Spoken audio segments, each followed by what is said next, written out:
Hi, Charles. Hello, it's great to see you today. Good to see you too. I'm Brittany Punaro. I'm a partner of SteerBridge, and I'm going to introduce you to the team today. Looking forward to it. Great.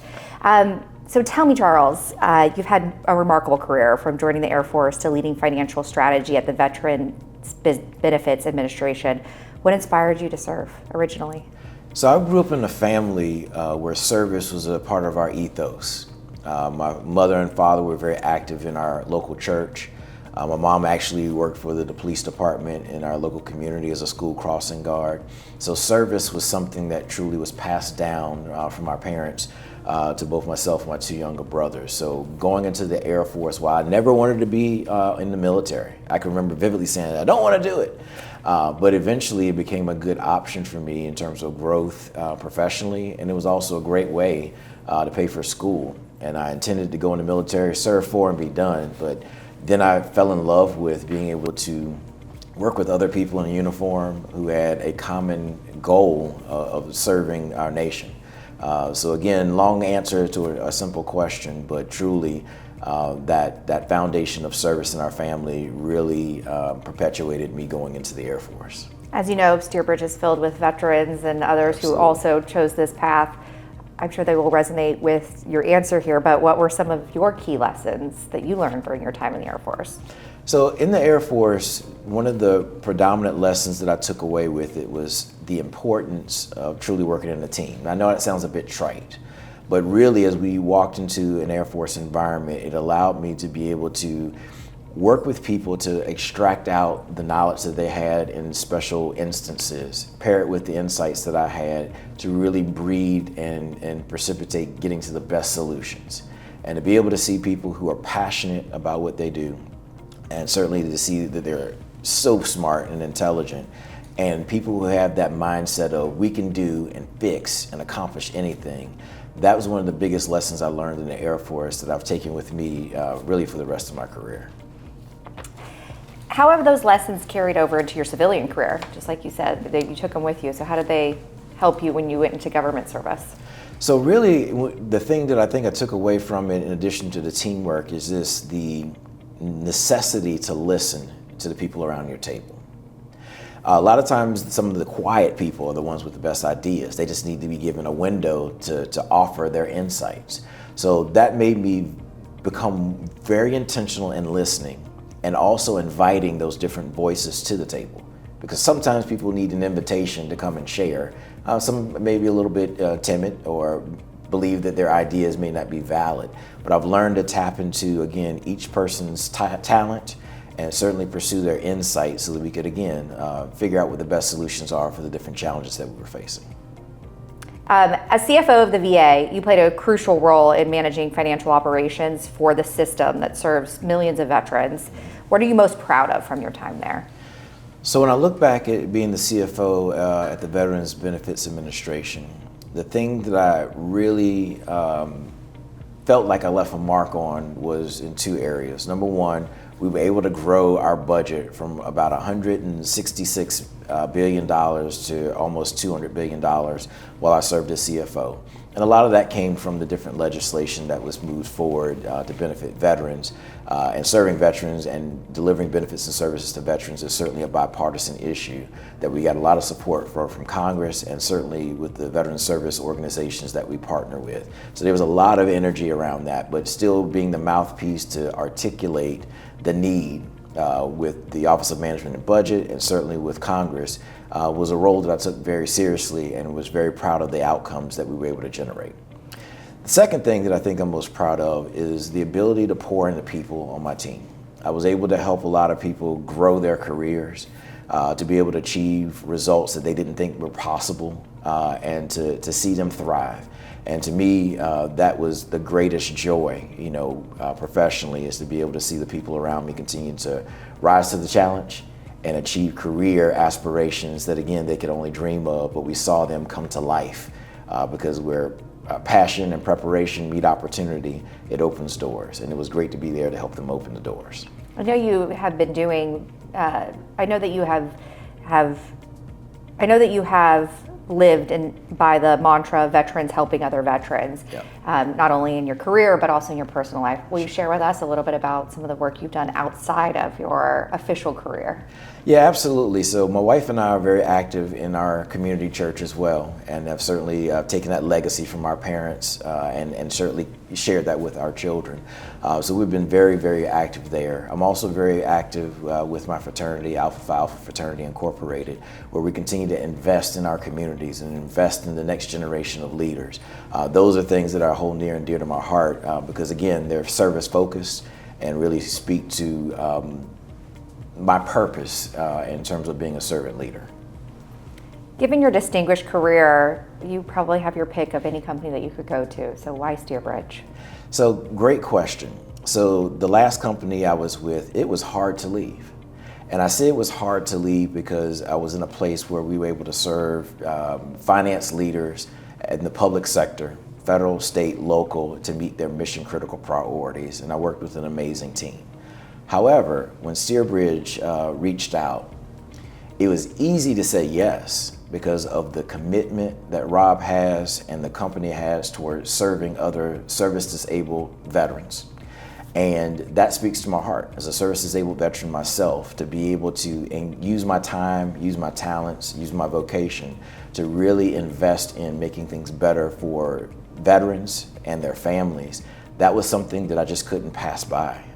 So this opportunity really spoke to my heart, and to partner with Rob and his passion around serving those who serve in uniforms and serving military families, and to continue to use, again, my energies to engage in the VA market space where we can continue to be a veteran serving other veterans.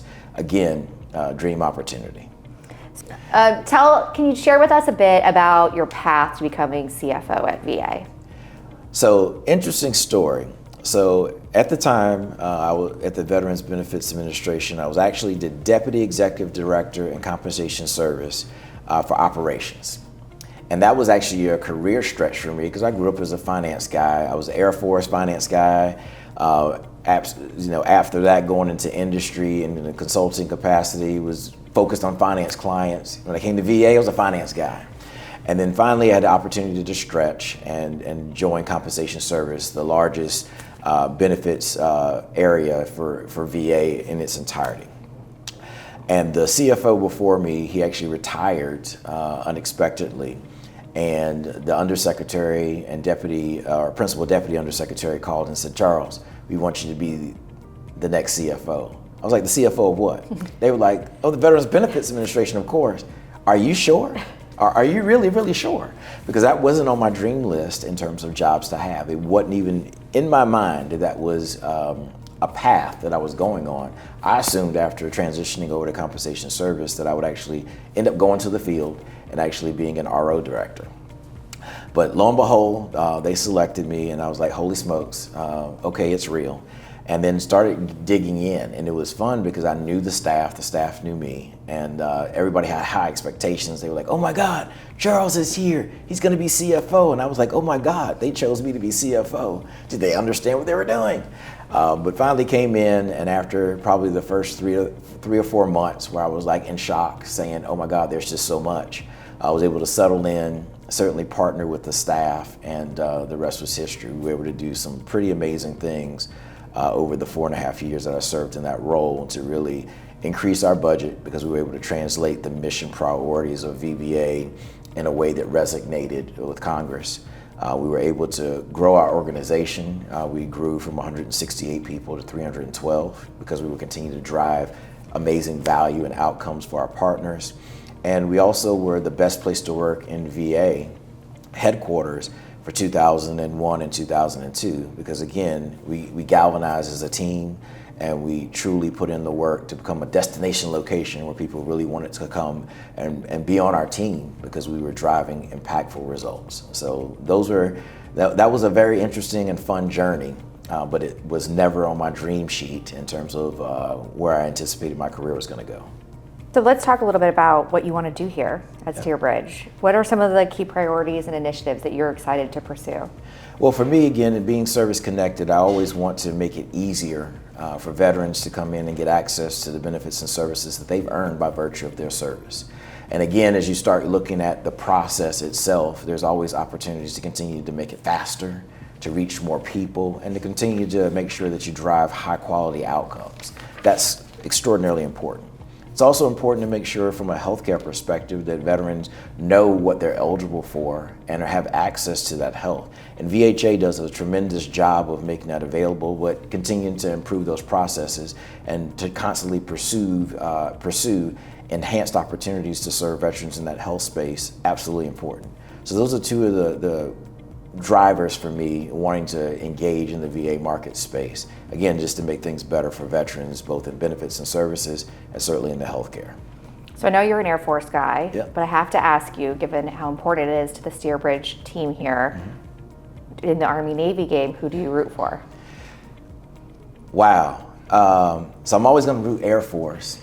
And then I'm going to root for the team that didn't beat the Air Force. So again, but in that particular case, I'll be neutral. I'll beat Switzerland in that case. Okay. I'll have to be neutral. It's a bold choice. Probably going to get some words from your new teammates about that. So speaking of, if you could tell your new team, the people that you aren't going to get to sit down and have long conversations with, and you won't get time to do face-to-face with on a regular basis, what do you want them to know about you? So the thing that I think drives me each and every day is when I get up and go to work, I used to ask myself at VA, what am I going to do on purpose for veterans today? And that's the same thing I think that will continue to drive me here, being intentional about serving veterans. The other thing that I would say as a teammate, again, I have a servant's heart. So what that means in the workplace is my hope is that if people need help, whatever it is, they can turn to me and say, hey, can Charles help? The answer is probably going to be yes, I'd love to help. The other thing is also with the more junior members of the team. I love investing in people to see them, again, reach beyond what they think is imaginable. So being able to partner with young talent and continue to help them grow their careers is something that I hold near and dear to my heart. Charles, you've left the VA 18 months ago after a long career of service there. What would you tell your former colleagues there about being on the private sector now? And how the private sector can partner to help them do their jobs better? Well, I think you said the key word, partner. One of the things that I did and was very proud of while I was at VA was to be a partner to the different offices that needed resources. It wasn't about, I have the money and we're here to keep you from it. My mindset was we want to put the right money in the right hands for the right purpose at the right time to get the right outcomes. And I see that role as an industry partner being very similar. How can we be a partner to support driving the outcomes that are essential for veterans getting access to benefits and services and healthcare? I want to be known as a partner. That's what I built my reputation on, and that's certainly what I would view as far as the future outlook in terms of engaging with the VA organization now that I sit in private sector, is how can I be a partner to help you succeed? Where do you hope SteerBridge goes in the next 5 years? My hope is that SteerBridge will continue to be a difference maker in driving, again, impactful outcomes in VA. And to me, again, when passion and purpose meet opportunities, I said earlier, it creates amazing outcomes. And that's what SteerBridge really, I think, has this foundational tenets and foundational values, is how do we generate impactful outcomes. And that's something that I think VA, if they haven't seen it in terms of the actions where we've already been engaged, watch out, because we're coming and we're going to be there to be good partners driving those impactful outcomes.